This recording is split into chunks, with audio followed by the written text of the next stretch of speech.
denboraldi hasiera kategoria ondo estrenatu duzu gaurkoan, aurpegia erakutsita, ondo erakutsi duzu dakasun maila sorbaske honetan, egia da eguna oso gogorra izan dela.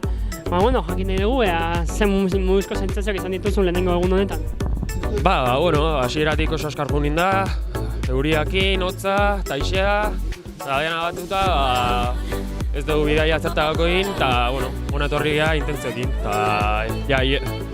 Karrera erdin edo gola kepa junin da aurretikan, eta harrapatzean gero eraso bati aurre egin diot, eta hor iesaldi hartu, eta, helmugara jo, helmugara kilometro baten faltan harrapatu gaituzte, eta, ia helmugara baino.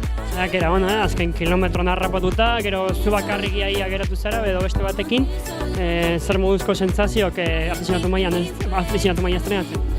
Hori da, iesaldi atzikitzen jokin da, eta sentsazioak hona zizik izan dira. Azkenean ezin dugu helmugara llegatu, azkenen hau itea oso ondo dago. Zorion. Eskerrik asko.